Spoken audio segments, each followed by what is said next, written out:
Good morning বন্ধুরা, সকাল সকাল আমি দেখো ভিডিওটা শুরু করলাম। তো দেখো আমার কাচাকুচি হয়ে গেছে, ঘর মোছামুছিও হয়ে গেছে, আর এই লাঞ্চ তৈরি করেছি। তো তার মধ্যে বড়া ভাজা, আলু সেদ্ধ আর বাদাম ভাজা, আজকে এই দিয়ে আমরা লাঞ্চ সারবো। কারণ একটু তাড়াহুড়ো আছে, বাবার বাড়ি যাব। তো সেই জন্য লাঞ্চটা এটা দিয়ে ভাবছি আজকে করে নেব, সব কাজকর্ম করে অতটা টাইম পাইনি। তো দেখো আমি বাইকে উঠে গেছি, উঠে যাওয়ার পর আমি রওনা হচ্ছি বাবার উদ্দেশ্যে। তো আমি একটু রাস্তাটা শ্যুট করে নিলাম, যে তোমাদের সঙ্গে একটু শেয়ার করব, রাস্তাতে যেতে যেতে একটু তোমাদের সঙ্গে গল্প করব। আর সেই কিছুটা তো টাইম লাগবেই, তো ততক্ষণ একটু তোমাদের সঙ্গে গল্প হয়ে যাবে। তো প্লিজ ভিডিওটা দেখো, আর অন্যান্য ভিডিওগুলোও দেখো আমার।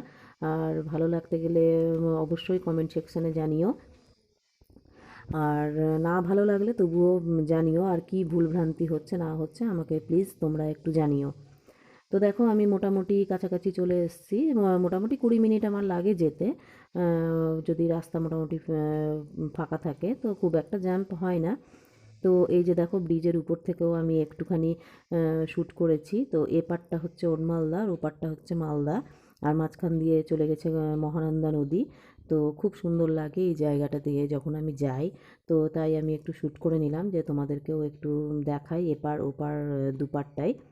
তো দেখো এই গল্প করতে করতে আমি একদম বাবার বাড়ির সামনে চলে এসেছি। এই যে দেখো রাস্তা দিয়ে, এই রাস্তাটা একদম, এই যে দেখো আমি থেমে গেলাম আর বাবার বাড়িতে ঢুকবো সেই জন্য।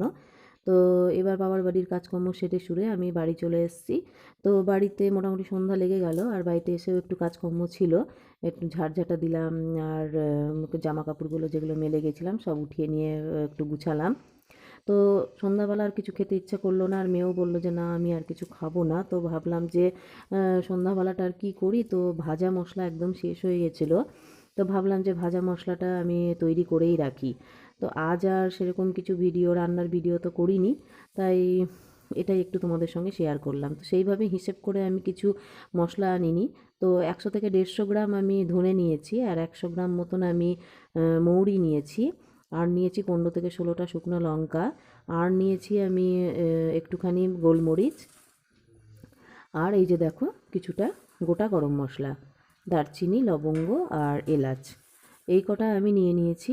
নিয়ে একদম লো ফ্লেমে এটা আমি কিছুক্ষণ ভেজে নেব। মশলাটা আমার একদমই শেষ হয়ে গেছিলো, খুবই দরকার ছিল, আর এই মশলা ছাড়া রান্না সত্যি ভালো লাগে না, তাই আমি একবারে করে রাখি। তো ভেবেওছিলাম একদিন তোমাদের সঙ্গে এই ভিডিওটা আমি করব। তো যাই হোক আমি আজকে করলাম ভিডিওটা। তোমরাও এইভাবে যদি মশলাটা বানিয়ে রাখো বাড়িতে তো খুব ভালো হয়, রান্নাবান্নার ক্ষেত্রে খুব সুবিধে হয়। তো দেখো আমি এটা 5 থেকে 6 মিনিট একদম লো ফ্লেমে সুন্দর করে ভেজে নেব। কিন্তু তার আগে কিন্তু মৌরি, ধনে এগুলো আমি ভালো করে ধুয়ে নিয়ে রোদ্রে শুকিয়ে রেখেছি, আর লঙ্কাটাকে তো আমি মাঝে মধ্যেই রোদ্রে দিয়ে রাখি, তাতে শুকনো লঙ্কা নষ্ট হয় না। তো দেখো আমার ভাজা মোটামুটি হওয়ার দিকে, একদম লো ফ্লেমে আমি 5 থেকে 6 মিনিট ভেজে নিচ্ছি, আর ভাজা মোটামুটি হয়ে গেছে আমার। আর এটা একদম লাস্টের দিকেই। তো এবার দেখো আমি আরেকবার একটু নাড়াচাড়া করে নিয়ে এটা নামিয়ে নেব। নামিয়ে নিয়ে কিন্তু এটা একটু ঠান্ডা করতে হবে। তো সেই জন্য আমি একটা থালার মধ্যে এটা নামিয়ে নেব। এই যে গ্যাসটা আমি অফ করে দিলাম, এটা আমি একটা থালার মধ্যে নামিয়ে ঠান্ডা করব। ঠান্ডা করে নিয়ে তারপর এটা আমি মিক্সিতে একটু ঘুরিয়ে নেব, তাহলে আমার এই মশলাটা রেডি হয়ে যাবে। তো বন্ধুরা প্লিজ ভিডিওটা দেখো। আজকে আমি সামান্য একটু ভ্লগ আর সামান্য একটু এই রান্না ঠিক না, এই মশলাটা আমি তোমাদের সঙ্গে শেয়ার করলাম। তো ভিডিওটা যদি ভালো লাগে তাহলে please subscribe, like and share করো, আর একটু কমেন্ট সেকশানে জানিও যে কেমন লাগলো, ভালো মন্দ সবই জানিও, আমি কোনো কিছু খারাপ মনে করব না। আর যাদের দেখার তারাই দেখো, যারা পছন্দ করছো না তারা অবশ্যই দেখবে না, এইটুকুন আমি বলে দিচ্ছি। ভিডিওটি দেখার জন্য অনেক অনেক ধন্যবাদ।